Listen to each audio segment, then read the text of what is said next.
makeup friends, and welcome to day 2 of 7 days of decluttering. Today it's all going to be about face primers and eyeshadow primers. Not the sexiest of topics, but I'm going to do my best. I don't think this is going to be a super long video, but I did want to go through all of them and I figured I may as well share the process with you. So for the next few videos, I'm just going to skip over the whole welcome back to my channel thing, all that. It's a little bit redundant at this point.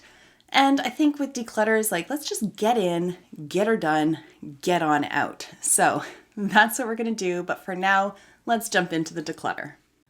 Okay, so today we're going to be decluttering primers. So I not only have face primers, but I also have some eye primers as well. So again, a little overwhelmed. Not as bad as I was with foundations, but it's a lot. It's unnecessary. So there are some that I know with absolute certainty I'm keeping, so let's talk about those quickly.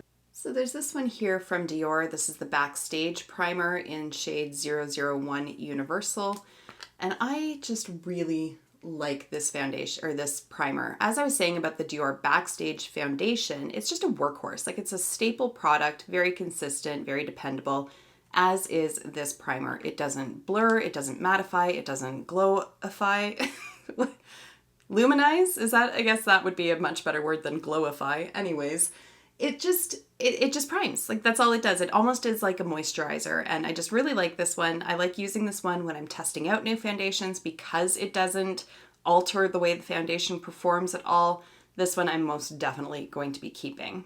Much along the same lines as the Dior, there's this one here from Good Molecules. It's just going to come in at a much lower price point. This is the silicone-free priming moisturizer, and it's just a little pump here.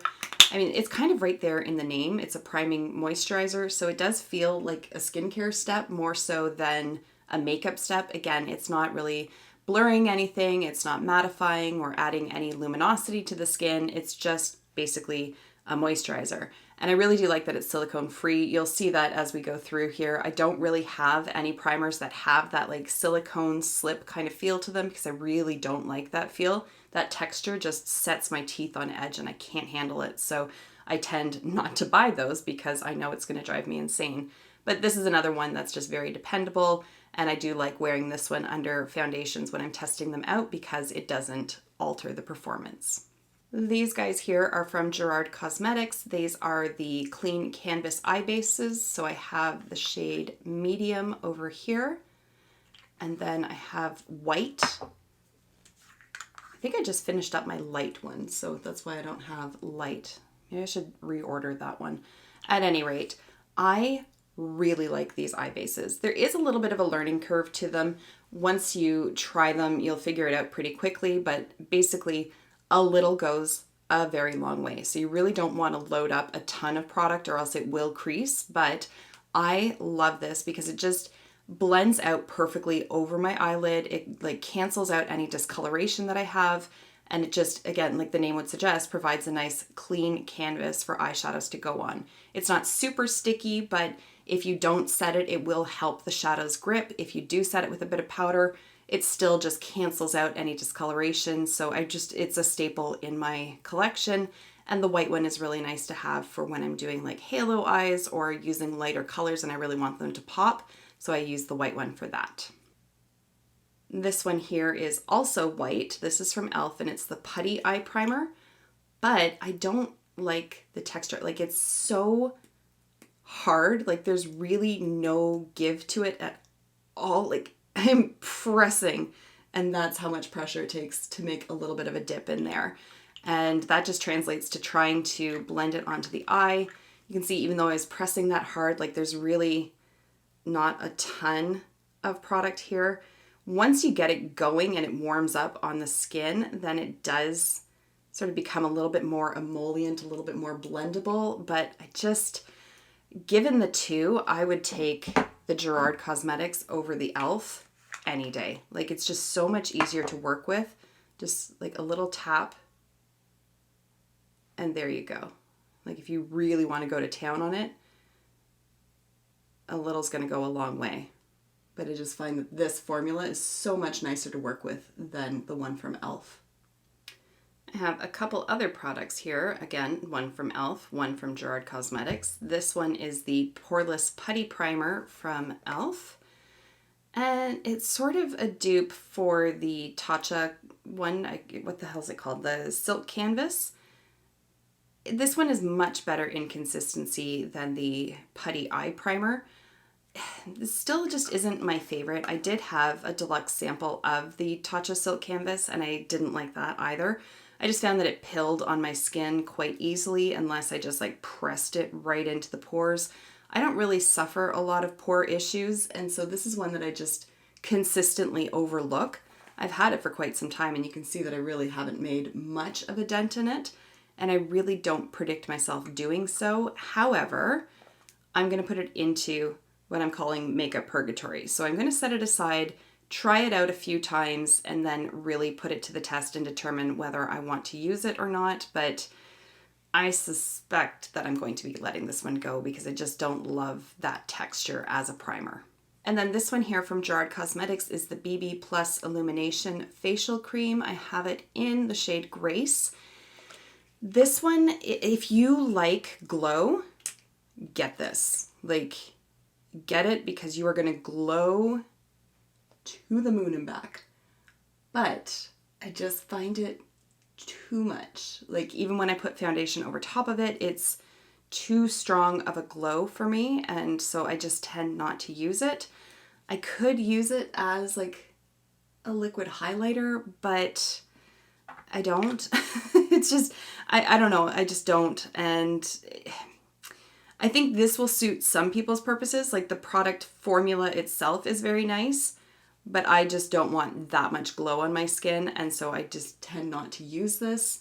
So it is just taking up space at this point. I'm gonna let it go. This guy here from Rare Beauty is their illuminating primer. This is the one that originally came out when they first launched the brand, not the most recent one that came out. You can see it's a little pump applicator. I have used quite a bit of it. I love this kind of packaging where it just like goes all the way up because then you feel like you're actually using everything. I am definitely going to keep this one. While it does add some luminosity to the skin, it's not nearly as aggressive as the one from Gerard Cosmetics. This one just adds like that nice, healthy, sort of lit from within kind of look. So I'm going to keep this one, and as you can see, it's almost done. I predict I'll be adding this into my project pan soon so that I can just focus on finishing up that last little bit. These two here are very similar products. So on the one hand, we have the Illamasqua Hydration Veil. Is that what it's called? Hydra Veil.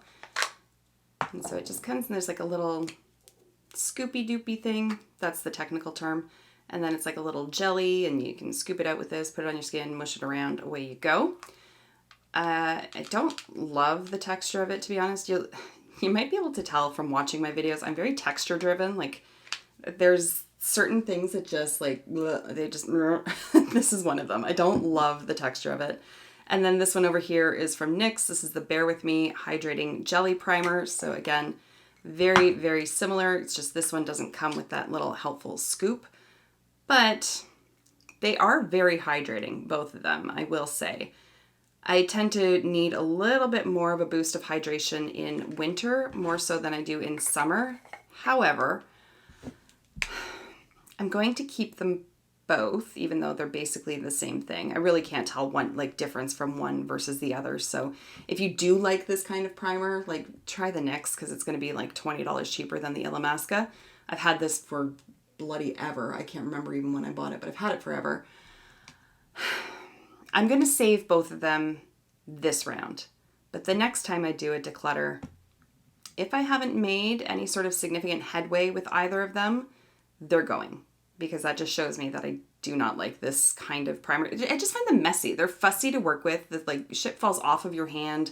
They're hard to work with. I like the little scoop in here better. I don't think that's worth the $20 difference in price. I'm guessing at the price point difference. Don't quote me, but at any rate, I'm going to try them again. You know what? We'll put them in purgatory. Because they're basically the same thing. Okay, that was a lot of hubbub over nothing. All right, let's take a look at a couple eye primers.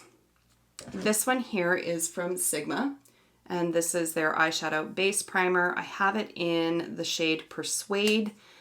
I've said in previous videos, this kind of reminds me of like the Painterly paint pot from MAC. I am a soft ochre girl, so this pulls quite pink on my skin. But having said that, I actually really like it as a base. I wish it was a better match for my skin tone. They just didn't have that option when I ordered it, and I really just wanted to try this one out, and I didn't think it would be quite that pink, but it's workable, especially when I'm doing like pink or red eye looks, so I am going to keep that one. This here is the Too Faced glitter glue. It is basically empty, and it's also hella old. Like, it's all like hard and congealed at the top there, so it's time. I have used this as much as I'm going to, so bye-bye to you. This one here from e.l.f. has literally no name on it except to say sheer. Awesome. Thanks, e.l.f. That's fantastic packaging. But it is a glitter glue, and it's not a very good one at that. Also, I don't like this application method. It looks like a lip balm, so every now and then I do get confused. I'm like, is this a sheer lip balm? No. This is why I store it with the eye stuff. I don't really love it. I don't need it. Goodbye. This one has become my new favorite for glitter glue or any sort of sticky primer that I might need. This one is from NYX. It's the glitter primer, and I accidentally ordered 2 of them, so I am good for eye primers for quite some time, especially of the sticky persuasion. So definitely keeping that one. And then this one here is from Adept Cosmetics. This is their Base Booster Glitter and Shadow Glue. And I think I've only used it once or twice, and I wasn't wild on it because it is very sticky, like very sticky. But I've only used it once or twice. So I'm going to keep it. I love BH. I want to love all of their products. I don't. I have had their liquid pen eyeliner in the past, which I absolutely hated. This one is not a fast favorite, but we're going to give it some more use and see what we can do with it. I am an absolute clown for samples. Like, I just can't stop myself from ordering like the beauty offers or whatever from Sephora, even when I'm not particularly interested in the product that they're offering. I'm just like, but it's free. And then what happens is I get all this free shit and it sits in my drawer and I don't use it. So that has happened here as well. So we've got the Juice Beauty Phyto Pigments Illuminating Primer, the Dr. Jart Priming Moisturizer. This one here is from MAC. It's their Strobe Cream, the Smashbox Vitamin Glow, and then the Laura Mercier Radiance Foundation Primer. I don't need all of these samples. I don't. And I know it's not a horrific number, but that's because I've made some concerted efforts to get rid of samples in the past. But these ones just keep floating to the back of the priority list. So I like this moisturizing one. I don't need because I have the Dior and I have the Good Molecules. I don't need that one. Then we have Illuminating, and Glow. And I have a fair amount of those already, although maybe I'll keep one of them. Let's keep Laura Mercier. We'll keep that one. We'll get rid of the other ones. There we go. So that brings us to 3. And so we have the Tatcha Liquid Silk Canvas. I like this so much better than their putty one, and I'm not going to be getting rid of it. I will say it's not my favorite primer. It's hard to really have a favorite primer for me, to be honest, because I really don't see that they do a ton, to be honest. This one will blur things out a little bit, not to the point where it looks mask-like or anything like that on the skin, but I do like the way it looks. I do find though, again, if I overblend this, it will start to pill, but not nearly as much as it does in the solid form, so I am going to keep this one. This one here from Becca is the Velvet Blurring Primer Perfecting Base, and I fell in love with this a while ago. Like, I was getting samples, I was like, every time they went on sale, I was buying it, and then I just kind of moved on from it. But I remember how much I loved it, so I'm going to keep this one. Also, RIP Becca. And then finally is this one here from Annabelle. Annabelle is a Canadian brand sold at like Walmart, Shoppers Drug Mart, places like that. This is the Refreshing Perfecting Primer, part of their Enlighten line. I actually really like this one. It's, again, just like a really standard primer. It doesn't do anything particularly exciting, not super glowy, anything of that sort. But again, it just sort of acts almost like an enhancement to your skincare routine. It acts almost like another moisturizer. So I like this one. I've used it quite a bit and I can foresee myself continuing to use it. So I'm going to keep that one. All right, so we've got the 3 primers that are in sort of makeup purgatory, waiting to be tested yet again for me to determine once and for all whether or not I want to keep them. And then this is my newly organized and updated foundation and primer collection. These ones obviously don't fit in the holders, but we've got 2 powder foundations and then the Good Apple from KVD. I did do a foundation declutter already, so I will have likely already have put that in the cards. If not, I'll do it now. And then my primers over here. Now, because of the height of my drawers, these ones won't actually fit in there. I will have to lie them on top, but it looks prettier for these purposes to have it all sitting out like that. There are the eyeshadow primers that I'm keeping, and now that there's so fewer of them, I can probably find a better home for them, but for now, they're just in this little container here. And then these are the items that I'm going to be decluttering. So we got 1, 2, 3, 4, 5, 6, 7, 8 in total. And I feel good about that. So there, good. Now I've refreshed my memory on what I have, and I've got some items set aside that I want to try right away, and some items leaving my collection that were just kind of tying up space. So I feel good about that. All right, and there we go. Those are the primers decluttered. I have to tell you, like, it feels good to just go through everything and get rid of the stuff that's no longer serving me. And while some of these primers I certainly could continue using, I just don't want to. If I don't love it and I really have to like force myself to use it, it's just not fun. And I know I'm just gonna fight with myself as I go along. So that's why I'm doing this whole declutter thing. And now when I look at my drawer, it is just so much nicer to look at. It's not overwhelming at all. There are some empty spots in that container as well, and I love that. So what I think I might do, I'm not gonna make any promises, but what I might do, now that I'm like going through this whole decluttering process and trying to reorganize everything, I might just get everything to like good enough status and then do like a whole organization / collection tour. Let me know in the comments if that's something that you would be interested in. But otherwise, I'm going to wrap the video up here. Thank you so much for taking the time to watch, and I will see you in the next one. Until then, just be a decent human being. Bye for now.